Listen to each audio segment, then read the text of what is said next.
Alrighty then, so I watched House of the Dragon, episode 6 of season 2, and it was another solid episode. Fairly solid season overall. We're like, we have 2 episodes left. Is it as good as season 1? I'm gonna say no. I think that so far this season, um, I think that there are just too many like weak plot points, which I'll get into in this episode, that do look like they're about to start improving, but overall, it's just felt a little too slow, right? Like, it's just overall felt like, yeah, we're sitting around and we're standing around and we're talking about how the war's coming. We've had a battle, we've seen a big battle, but we're standing around and we're talking about, the state of everything, and we're talking about like how we're going to approach the battle, how we're going to approach the war, and we're not really approaching it, and we're not just getting to the war already. And don't get me wrong, I'm not saying that that things aren't happening, right? Like there are interesting character moments, there are interesting character like motivations and arcs and whatnot, but overall, it just feels a little too slow. And by the way, I'm also not saying that like, oh, well, I need to see big battles happening. It's like, no, not necessarily. I understand this is a TV show and that you can't have those every episode. But I still need to see progression, right? Like if you can even like have big battles and like allude to them. You know what I mean? But I just need to I just want to see these like things progress forward. So that I would say that's my big overall criticism of the season. I'm still enjoying it. But I think season 1 is better. But let's get into some more stuff about episode 6 specifically. Aemond is apparently not a very good king. So like this episode starts, and I was a little surprised by this as well, because it's like the whole thing with the old king, his brother, don't remember his name. The whole thing with his brother was that he was like immature and he was rash and he, wouldn't listen to his advisors. And then Aemond, like shoots the fire at him and, wounds him and then, does it so that he can take over as king. And I assumed that Aemond would be a better king and he would be more tactical and intelligent and more mature. But he's not really. I don't know, it's weird. I was surprised by what they were doing with Aemond. And like he goes so far as to like fire his mom, and he's like, woman can't be one of my advisors. Go do domestic chores, woman. It was a pretty funny scene. And he also rejects Larys. Although Larys, he was laying it on pretty thick, where he was like, hey, I notice that you don't have a hand. Would you like me to be the hand of the king? Like he all but said that. And Aemond was like, you're coming on a bit too strong there, buddy. No, leave. And I guess Aemond wants Otto to come back, which I would honestly, low key, that's like probably the one scene in this episode where he's like more mature than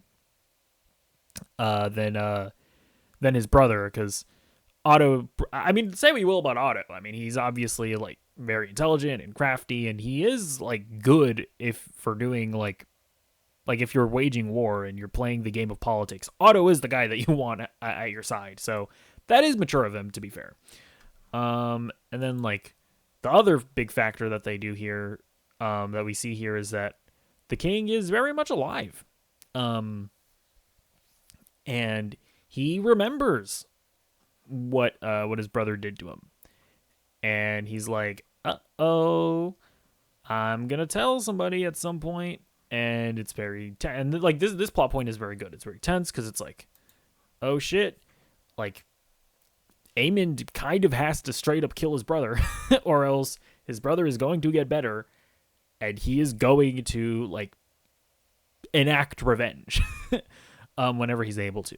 Although I guess one plot hole could be that why isn't the king just telling somebody and like speaking like, hey, Aemond tried to kill me?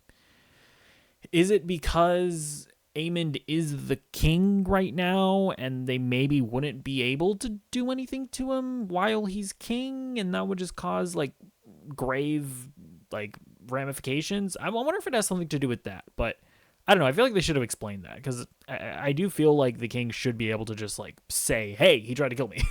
Get him off of the throne. Put my mom there." So that is a bit of a weird situation there, but still very tense, very compelling. Other reasons why Aemond is a bad king is that he's not feeding his people, and they're doing a bit of an uprising. You know what I mean? And yeah, we see Alicent and whatever, her niece, they end up getting swarmed. A guy gets his hand chopped off, and it's just an example of Aemond being like just immature. And I'm like, I don't know. I guess I just feel like he's been portrayed as being this very big, like crafty and this big threat. And I've seen like fans being like, "Oh, you guys better wait. Aemond is coming, and he's gonna be like the big villain of the show." And he's just kind of a moron. I don't know. It just feels weird that it feels like they're replacing the old king with another dumb immature king. But I guess we'll just have to wait and see how that progresses. Then we go over to Daemon, and he's still tripping balls. There's another example of things not really progressing. Like, it just feels like Daemon has been tripping.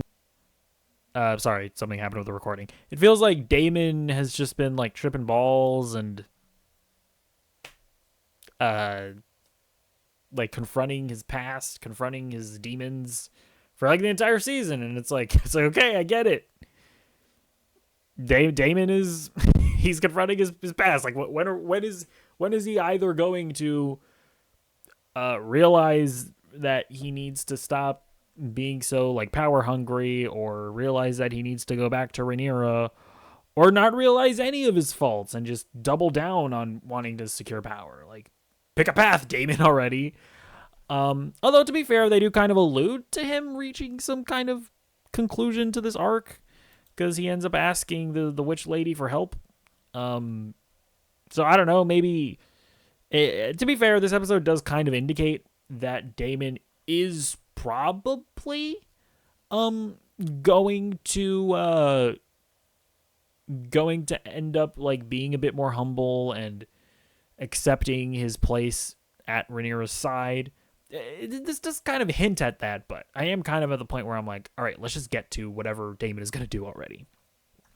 And yeah, and then speaking of Rhaenyra, this episode does address one of my complaints, which is that Rhaenyra in the first season, she was like very like active, and she was very crafty, and she was rebellious, and she would just like do things her own way. And it just feels like this season, and she was like effective at it, right? Like I don't know, like a really good example of it is her like, taking charge when Daemon is like, he was like trying to take hold of some kind of stronghold or something, and she herself flies up to Daemon, and she walks up to him, and she's like, "Hey, this is you're not supposed to do this, real, or like you're gonna have to cut me down, or else, or whatever." I'm forgetting. I'm not remembering exactly the situation of that, but I think you know what I'm talking about. And she just doesn't do anything like that in this season, right? And like her entire thing is that she'll just have sex with whoever she wants, right? And there's just like none of that rebelliousness. And I guess like I get it, like she's an adult maybe, and she's matured, but she's just not done anything cool this season. She's not, like, this entire season has just been her being like, "Oh, well, we should, how are we gonna go to war? We shouldn't be going to war. I'm gonna like waste time and go to Alicent to try to convince her not to go to war," as if that was ever gonna happen. And it's just like, they just made Rhaenyra kind of dumb and lame. And in this episode, we actually see her like do like daring things and try and do things in a Rhaenyra fashion, right? So she tries she tries to get her guard up to become a dragon rider because his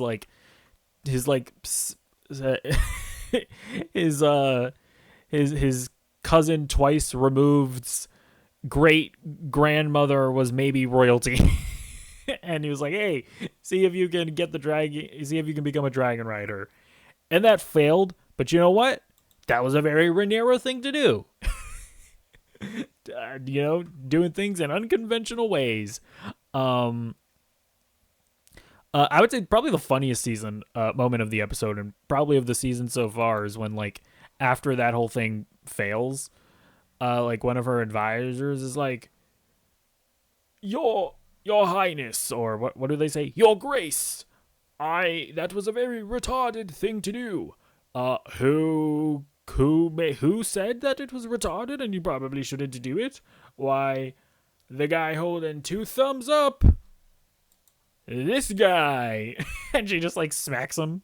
Because he's like he is being just, like, very, like, I told you so, I told you so, I told you so. And it's at that moment that she realizes that she just doesn't have the respect of her people. And so she actually does things, right? So, like, her and her, like, consort or whatever, the lady who's advising her, I guess it would be, like, her hand, kind of, is who that lady is. I don't know. Like, they decide to, like, send food over to King's Landing because the people are hungry or whatever. And it's, like, based, like, yes, this is what we want to see. Yeah, like this is what I've been saying, is, like, I want to see Rhaenyra being active and doing things and trying things, even if she fails. It's like, have her do things. And this was obviously very successful because it makes the King's Landing, the royalty there, have to, like, not let people eat the food, because it's like, well, you can't have Rhaenyra be the one that's giving them food. But even then, it backfires on them because the people are like, wow, Rhaenyra actually wants to feed us, whereas Aemond or whatever is they're eating lambs all day, and they're not, they're not giving us any food. So it's like, based Rhaenyra thing to do. And then again, based Rhaenyra thing to do, she she decides to have a forbidden love with her, like, her advisor or whatever. Also, a bit of a side tangent. So I saw this on Twitter. I didn't look too deeply into it, but apparently there are some people that are mad because there's a lesbian kiss in the show, and it's like, and maybe this is overblown, but apparently, like, this is the lowest rated episode on IMDb.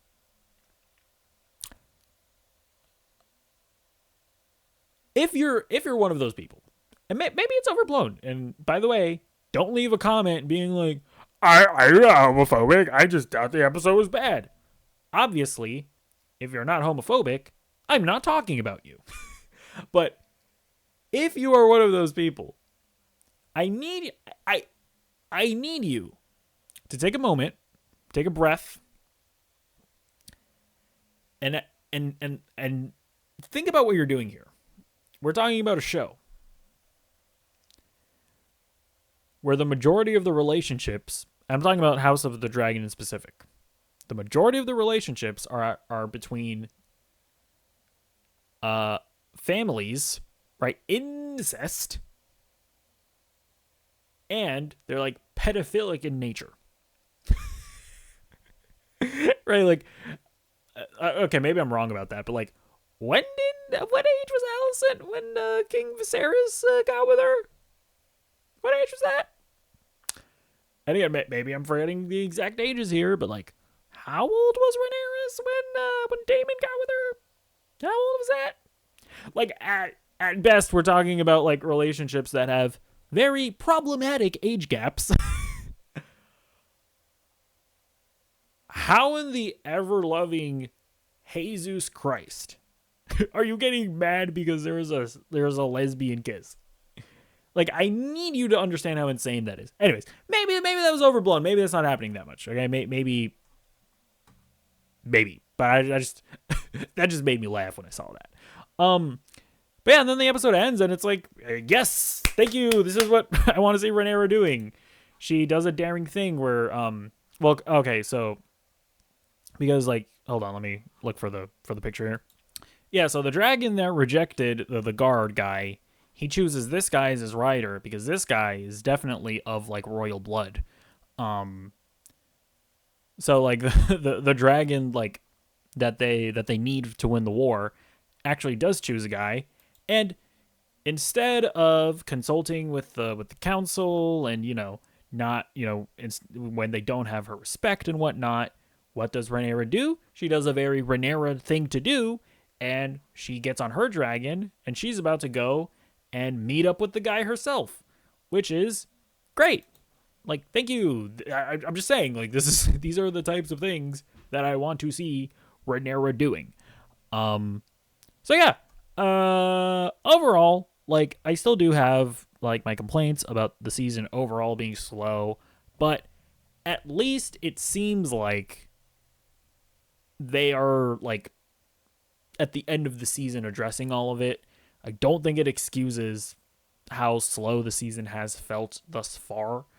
Um, or at the very least, those like specific plot points, how they just kind of been going on and on and on throughout the season. I don't think it excuses that, but at least it seems like they're going to be addressed in the last couple of episodes. But yeah, let me know what you think in the comments down below. Do you agree? Do you disagree about anything that I've said in this video?